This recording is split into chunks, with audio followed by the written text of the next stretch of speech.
Madam পিঠা খাবেন? ফ্রিতে খাওয়াবে? ম্যাডাম কি বলেন, ফ্রিতে কি পাওয়া যায়? তাহলে যা, আমার কাছে তোর কাছ থেকে পিঠে খাওয়ার মতো টাকা নেই। যদি ফ্রিতে খাওয়া খাওয়া, না খাওয়ালে যা। এখান থেকে পিঠা নিয়ে একটা খান, আমাকে টাকা দিয়ে লাগবে। তোর হাত দিয়ে দে,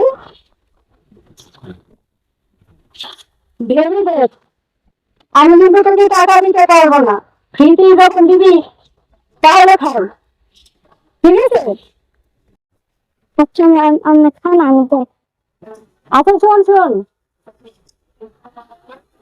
শুধু কত পিঠে আছে? 20টা। 20টা পিঠা। তোর একটা পিঠার দাম কত? 10 টাকা। তাহলে 20টা পিঠা দে আমাকে। তো 20টা পিঠার দাম কত আছে? 200 টাকা। 200 টাকা। তোর কাছে কি আরো এরকম পিঠা হবে? দেন। পিঠা কে বানায়? আমার মা। তোমার মা বানায়? তোমার বাবা নেই? আচ্ছা, তোমার মা পিঠে বানায় আর তুমি বিক্রি করো? যে তা আমাকে আরো 100 পিঠা দিতে পারবো? যে কোথায় থাকো তোমরা? কি এই যে সামনে বসে গেছে। আচ্ছা, তাহলে এক কাজ করো, তুমি আমার জন্য তোমার মাকে বলে আরো 100 পিঠা নিয়ে আসো। আমি তোমার কাছ থেকে আরো 100 পিঠা নিবো, ঠিক আছে? আচ্ছা ঠিক আছে, তাহলে আমরা এখানে দাঁড়ালাম। তুমি যাও, তোমার আম্মুকে বলে তারপরে তুমি আমার জন্য একটু পিঠা নিয়ে আসো, ঠিক আছে? দেখো পিঠাগুলি কত সুন্দর না? আমি একটা জিনিস কিছুতেই বুঝতে পারলাম না। তুমি প্রথম একটা পিঠা নিলা ফ্রিতে, তারপরে তুমি আবার ওর কাছ থেকে 20টা পিঠা নিলা, মনে করলে আমি দুজনে বসে খাবো, সেটাও না। এখন তুমি দেখি আমাকে আবার 100 পিঠা আমার জন্য পাঠিয়ে দিয়েছো। এত টাকা নষ্ট করে করার কি দরকার বলো? আরে শোনো, আমি টাকা নষ্ট করছি না। তুমি হয়তো খেয়াল করোনি, আমাদের বাসার সামনে প্রতি সপ্তাহে কিন্তু অনেক ফকির মিসকিন আসে। অনেক ছোট ছোট বাচ্চারা আসে যারা ভিক্ষা করে। এরা তো মানে ঠিক মতো ভাতই খেতে পারে না, পিঠা পুলি তো দূরের কথা। তাই আমি ভেবেছি ওই মেয়েটার কাছ থেকে 100 পিঠা নিব, আর এখানে আছে 20টা। এই পিঠাগুলি আগামীকাল শুক্রবার ওরা হচ্ছে মসজিদের সামনে আসবে, ওদেরকে আমি সবাইকে পিঠা পুলি খাওয়াবো। আর এই মেয়েটারও উপকার হবে, ওরও অনেকগুলি পিঠা সেল হয়ে যাবে। তাহলে ক্ষতি কোথায়? এতে তো উপকারই হলো সবার। ঠিক আছে।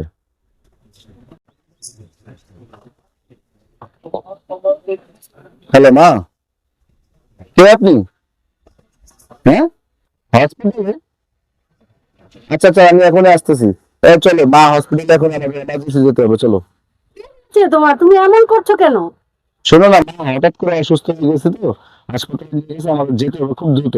আরে কি বলছো? ওই বাচ্চা মেয়েটার কতগুলি পিঠা আনতে বললাম, ও এখনই চলে আসবে। আর ও যদি আমাদেরকে এসে না পায় তাহলে ও কি ভাববে বলো তো?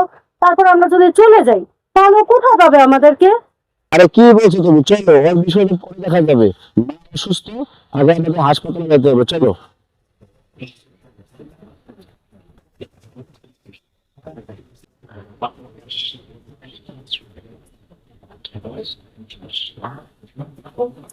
কি রে মা, তো হেরা কার কাছে পিঠা বিক্রি করছস?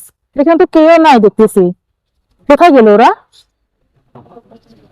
এই মা, এগুলো ওরা তো এখানে ছিল, কোথায় গেল? মা, এখানে তো কাউকে দেখতেছি না। এরা কই কই গেছে? তো তুই যে 20টা 20টা পিঠা দিছিস এদেরকে, এরা কি টাকাগুলো দিছে? যে না মা।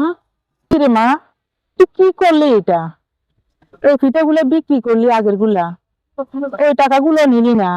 এখনো 100 পিঠা তুই আমার কাছ থেকে যাই অর্ডার দিয়ে বানাই আনছস। আমার কতগুলো টাকা লস হয়েছে বল। এই পিঠাগুলো এখন আমরা কি করব, কার কাছে বিক্রি করব? তাহলে আমরা কেউ যদি না নেই আমরা কিভাবে চলবো?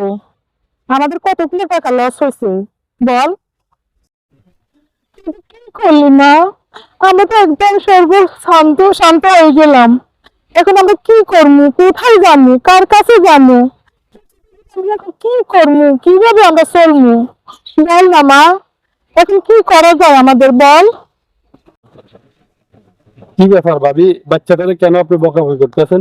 আর ভাই আর বলবেন না, কি বলবো, দুঃখের কথা। মেয়েটারে ফিটা বিক্রি করার জন্য পাঠাইছি, 20টা ফিটা বিক্রি করছে, একটা টাকাও দেয় নাই।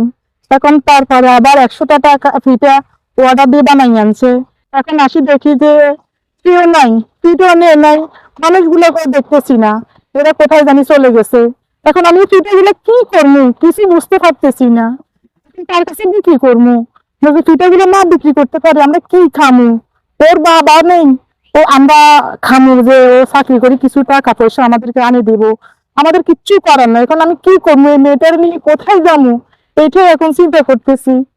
কিরে মা, তুই তো তোর মায়ের অনেক লস করে ফেলছস।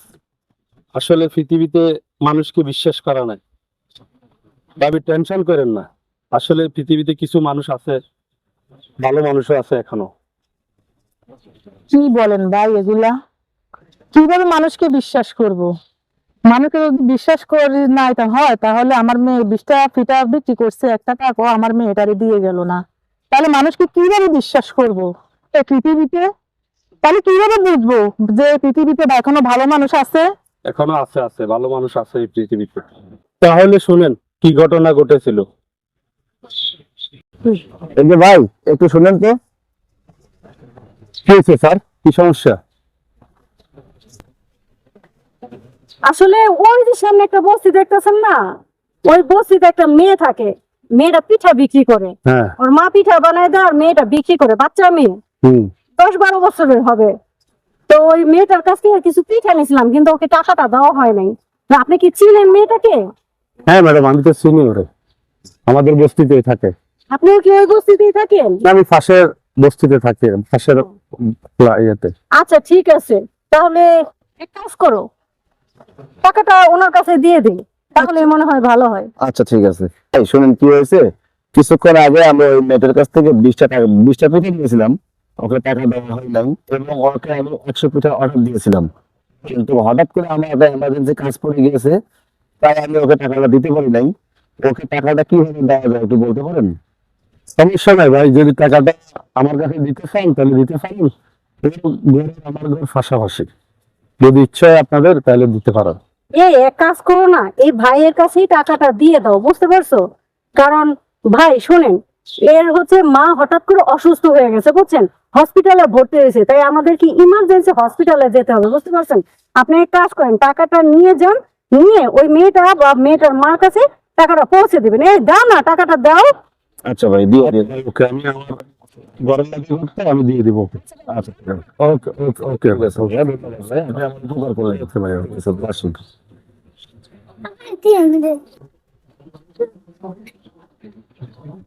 এবার বুঝছেন, এই যে এই নিন 1 লাখ টাকা।